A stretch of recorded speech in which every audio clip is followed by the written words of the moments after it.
The part of you that made it through trauma, pain, or hardship has been running on survival mode for a long time. It's exhausted, battle-worn, and wired to protect at all costs. This version of you has kept you alive, but it's not designed to help you live fully. Survival is about holding on. Healing is about letting go and growing. Healing demands more than grit and endurance. It requires transformation, a letting go of the old survival patterns that once saved you, but now hold you back. The you who endured is not the same as the you who can thrive. To heal is to shed what no longer serves and step boldly into a new way of being, one rooted in freedom, presence, and possibility. This video is for educational purposes only. It is not a substitute for professional mental health advice. Please reach out to a licensed therapist if you're struggling. Survival mode is the mind's emergency response system. When trauma, pain, or prolonged stress hits, your brain switches into a heightened state of alertness designed to keep you safe at all costs. This means hypervigilance, scanning constantly for threats, both external and internal. Emotional walls go up as defenses, shutting down feelings that could be overwhelming or unsafe. Coping strategies form like armor: avoidance, numbing, aggression, or over-control.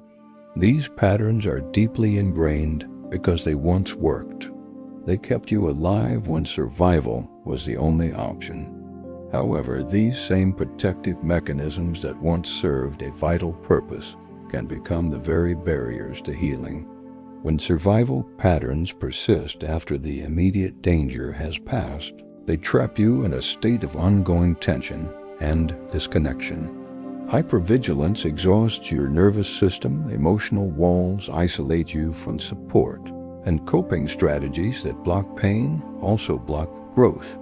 Your survival self is wired for caution and control, not for openness or change. Healing demands something different from survival. It calls for a shift from protection to presence. The healing self is curious rather than guarded, willing to explore the inner world rather than defend against it. It embraces vulnerability, recognizing that true strength lies in allowing feelings to arise, be witnessed, and eventually released. Compassion toward yourself replaces harsh judgment. This is not weakness, but a deeper kind of resilience. One of the challenges in transitioning from survival to healing is that these two selves have very different needs. The survival self craves certainty, control, and safety. It resists anything that feels risky or unfamiliar because risk threatens survival. The healing self, by contrast, needs safety too, but safety defined by acceptance, not control. It thrives in an environment where discomfort is allowed, where uncertainty can be faced with courage, and where connection replaces isolation. The survival self tends to react automatically based on ingrained habits and old trauma responses. It's like a reflex that fires without conscious choice. The healing self, however, invites awareness and intentionality. It learns to pause and notice what's happening inside before acting. This capacity for mindfulness is crucial because it breaks the cycle of automatic defense and opens space for new ways of being. Healing also requires time and patience because the survival self will resist. After all, it's protecting you from perceived threats, some of which may be real or felt deeply in your body. Letting go of these survival patterns is not about erasing them or judging them as bad. Instead, it's about understanding their origins and gently inviting the nervous system to relax piece by piece. It's important to recognize that the survival self and healing self are not enemies, but parts of a whole. The goal isn't to destroy the survival self, but to help it rest, to assure it that safety exists beyond mere endurance. This integration creates a foundation for transformation. The healing self expands, while the survival self softens and eventually takes a supportive, rather than controlling, role. In practical terms, this means cultivating environments, both internal and external, that foster curiosity, compassion, and vulnerability. It means learning to listen to your body's signals and emotions without fear, and responding with kindness. Over time, the healing self grows stronger, more confident, and more connected. This is the true shift from surviving to thriving. Survival patterns served you when danger was present. They were your brain's way to protect you from unbearable pain or threat. But when those same instincts become rigid habits, they begin to act like walls, blocking you from experiencing life fully. One of the most telling signs that survival patterns are turning into obstacles is emotional numbness. Instead of feeling the full spectrum of emotions, you may find yourself disconnected, as if there's a glass barrier between you and your own experience. This numbness feels like safety, but it's actually a form of self-imposed exile from your true self. Distrust is another sign. When survival mode lingers, it often implants a deep suspicion of others and even of yourself. You may struggle to believe that people have good intentions or that you are worthy of care. This makes forming healthy connections difficult because relationships require vulnerability and trust. Things survival instincts tend to resist fiercely. Without connection, healing stalls and isolation deepens, perpetuating the cycle of survival. Self-sabotage often sneaks in as well. You might find yourself repeatedly making choices that undermine your progress, relationships, or well-being. This behavior can feel unconscious, like you're your own worst enemy. But self-sabotage is frequently a survival tactic, a way your nervous system attempts to maintain control or avoid anticipated pain. Recognizing it as such helps you stop blaming yourself and start understanding the protective impulses underneath. Difficulty in forming healthy connections is a natural extension of survival patterns holding tight. When survival instincts dominate, you may keep people at arm's length, fearing rejection, betrayal, or loss of control. This protective distance can make relationships feel superficial or strained. The longing for genuine connection remains, but the survival self struggles to risk the vulnerability it requires. Awareness of these patterns is a critical first step toward change. You cannot change what you do not see clearly. This means observing your emotional numbness, distrust, self-sabotage, and relational challenges not as personal failings but as survival responses that have outlived their usefulness. This shift from judgment to curiosity opens the door to loosening their grip. The path forward involves gently investigating these patterns with compassion and patience. When you notice yourself withdrawing emotionally or distrusting others, ask what fear or need lies beneath. When self-sabotage appears, pause to understand what it's protecting you from. This mindful awareness creates a space where survival patterns begin to soften, allowing new habits of healing and connection to take root. In summary, the survival self's habits, once life-saving, can become invisible shackles. But once illuminated by awareness, these patterns lose their power to control you. Awareness is not just seeing. It's the first act of freedom and transformation. It's the gateway from surviving to truly living.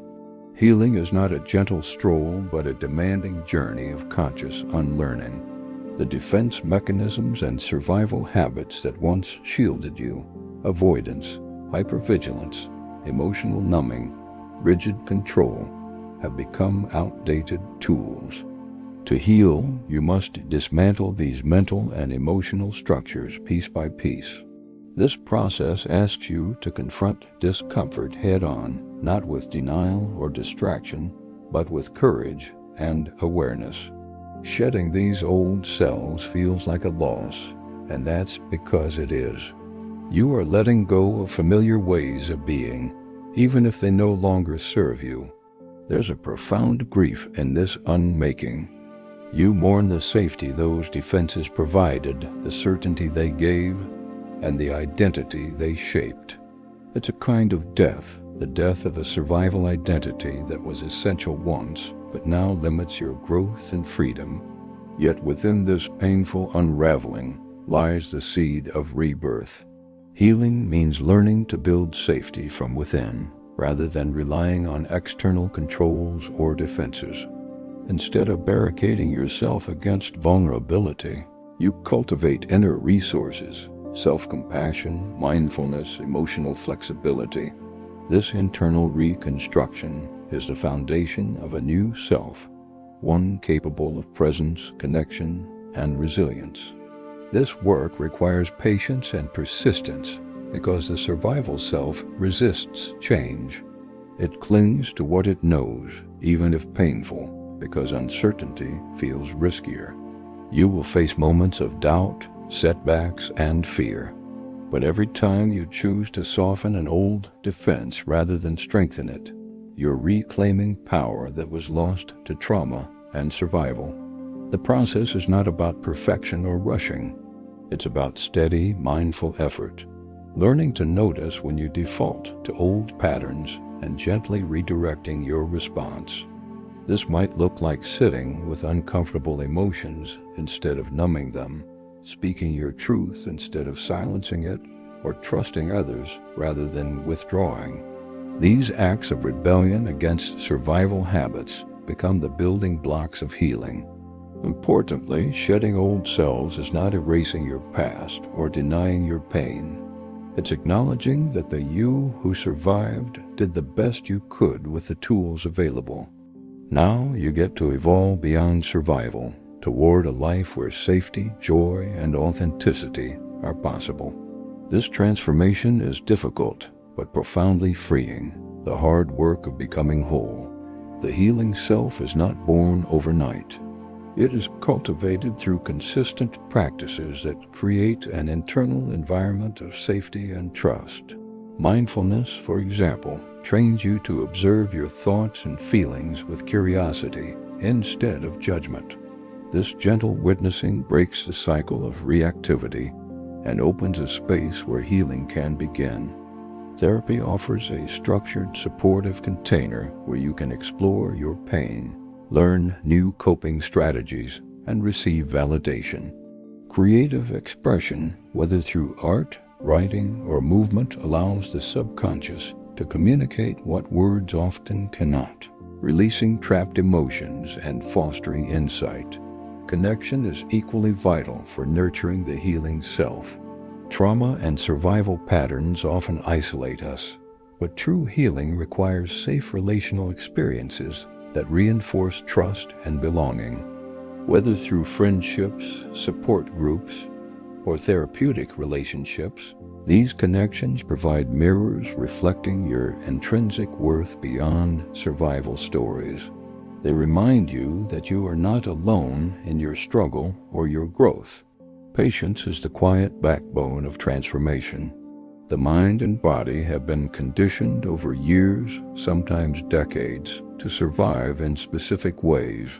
Undoing these deeply embedded patterns takes time and repeated practice. Progress may feel slow or non-linear, with moments of setback and frustration. Patience means allowing the healing process to unfold at its own pace without self-judgment or impatience, trusting that steady, compassionate effort yields lasting change.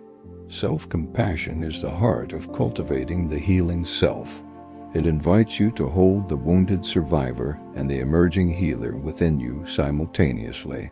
This means acknowledging your pain and struggles without shame, while also nurturing hope and possibility for growth. Self-compassion helps dissolve the harsh inner critic that often keeps survival patterns entrenched, replacing it with a kinder, more accepting voice that supports you through the discomfort of change. Balancing these two parts, the vulnerable survivor and the hopeful healer, creates a dynamic internal dialogue where healing is not forced but welcomed. This balance fosters resilience because it honors your history while inviting transformation. The healing self doesn't erase the survival self.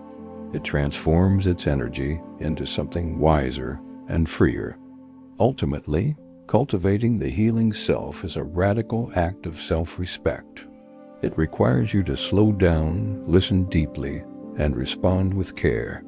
As you practice compassion and patience, you build a foundation, not only for healing, but for thriving a self that is whole, connected, and capable of embracing life fully. The version of you that survived trauma is brave beyond measure. It has weathered storms, protected your fragile self, and held you together when everything felt like it might fall apart. But survival is not the finish line. It is merely the beginning of a deeper, more transformative journey. Healing calls you to gently release the old armor that once kept you safe, but now weighs you down. It asks you to lean into vulnerability, that uncomfortable yet sacred space where real growth happens. Healing invites you to build new patterns rooted not in fear or defense, but in wholeness, presence, and self-compassion.